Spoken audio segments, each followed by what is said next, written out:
তৃণমূল প্রার্থী রচনা বন্দ্যোপাধ্যায়ের সমর্থনে সপ্তমগ্রাম বিধানসভা এলাকায় এদিন জনসভা করলেন রাজ্যের মহিলা তৃণমূল সভানেত্রী চন্দ্রিমা ভট্টাচার্য। এদিনের সভায় প্রার্থী রচনা বন্দ্যোপাধ্যায় ছাড়াও উপস্থিত ছিলেন মন্ত্রী স্নেহাশিস চক্রবর্তী, বিধায়ক তপন দাশগুপ্ত, বিধায়ক অসিত মজুমদার, জেলা সভানেত্রী শিল্পী চট্টোপাধ্যায় ও যুব সভাপতি শুভদীপ মুখোপাধ্যায়, শ্রমিক সভাপতি মনোজ চক্রবর্তী, সভাপতি রঞ্জন ধারা সহ জেলার তৃণমূলের অন্য নেতৃত্ব। আসুন শুনে নেব কী বললেন সভানেত্রী চন্দ্রিমা ভট্টাচার্য। আপনারা দেখছেন নিউজ নদিয়া এক্সপ্রেস। চ্যানেলটিকে সাবস্ক্রাইব, লাইক, শেয়ার এবং ফেসবুক পেজটি ফলো করুন আর দেখতে থাকুন নিউজ নদিয়া এক্সপ্রেস। এখানে আমার সতীর্থ মাননীয় মন্ত্রী, যদিও আমার থেকে বয়সে অনেক ছোট, কিন্তু আমি ছোটদের শ্রদ্ধা করি। তাদের দক্ষতা, তাদের কর্ম পদ্ধতি, কর্তব্য পরায়ণতা, এগুলো দেখে শ্রদ্ধা না করে পারা যায় না। স্নেহাশিস চক্রবর্তী এখানে রয়েছেন, মাননীয় মন্ত্রী। এখানে অসিত রয়েছে, অসিত মজুমদার, সম্মানীয় বিধায়ক এবং বহুদিনের আমাদের অত্যন্ত নিষ্ঠার সাথে যেরকম কর্মীরা কাজ করেন সেরকম কর্মী অনেক দিনের, এবং সেই থেকে আজকে এই জায়গায় এসেছে। অসিত এখানে উপস্থিত আছে, আমি ধন্যবাদ জানাই। শিল্পী চ্যাটার্জি এই সাংগঠনিক জেলার আমাদের তৃণমূল মহিলা কংগ্রেসের সভানেত্রী এবং বাঁশবেড়িয়া পৌরসভার উপপৌর প্রধান এখানে উপস্থিত আছেন। এখানে অশোকদা আমাদের দীর্ঘদিনের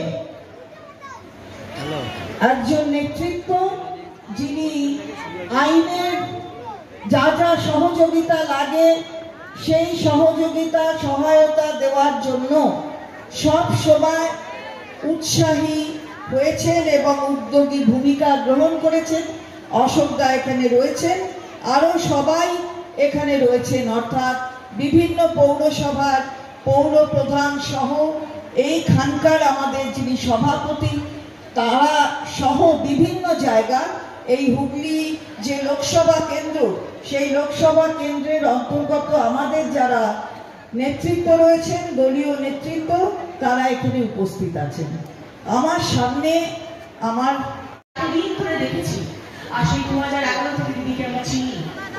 আমার তার প্রতি অগাধ শ্রদ্ধা ছিল, অগাধ শ্রদ্ধা সব সময়, প্রতিদিন প্রতিনিয়ত। আমার মনে হতো যে একজন মুখ্যমন্ত্রী, সারা ভারতবর্ষের 30টা রাজ্যের মধ্যে একজন মুখ্যমন্ত্রী, আমাদের পশ্চিমবাংলার মুখ্যমন্ত্রী, যিনি একজন নারী, তিনি একজন মহিলা, এবং তিনি একমাত্র যে পশ্চিমবাংলার রাজ্যকে উন্নয়নের দিকে ঠেলে নিয়ে যাচ্ছেন, এবং তিনি আমাদের জন্য যা ভাবছেন, আর রাজ্যের কোন মুখ্যমন্ত্রী তার রাজ্যের জন্য এতটা ভাবেন কিনা আমার প্রশ্ন।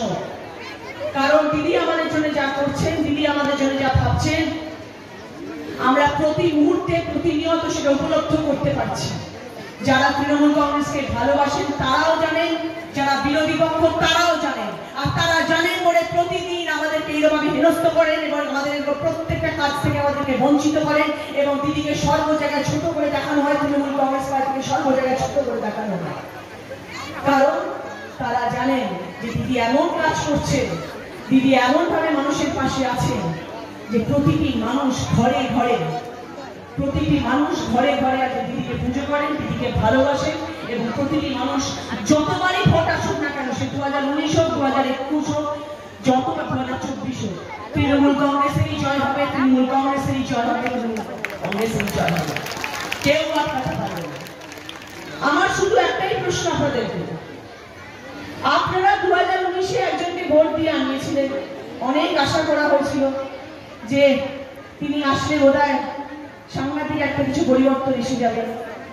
2019-এ সাংসদ আনলাম, 2021-এ বোধহয় বিজেপি সরকার এসে যাবে। কিন্তু বিজেপি সরকার তো দূরের কথা, 2021-এ যখন তৃণমূল কংগ্রেসের এরকম বিপুল জয় হলো, আর তারা এরকম বিরোধী পক্ষ যখন গোহারান হেরে গেলেন, তখন তারা ভাবলেন যে কিভাবে এদেরকে এখন দমানো যায়, কিভাবে এদেরকে এখন সর্ব জায়গা থেকে এই জয় গলায় পরিয়ে দিতে চাই। আমরা মুখ্যমন্ত্রী, আমাদের সকলের প্রিয় মুখ্যমন্ত্রী মমতা বন্দ্যোপাধ্যায় গলায় যেন আমি এই জয়মালা পরিয়ে দিতে পারি। আপনাদের সকলের সহযোগিতা চাই, আপনাদের সকলের ভালোবাসা চাই।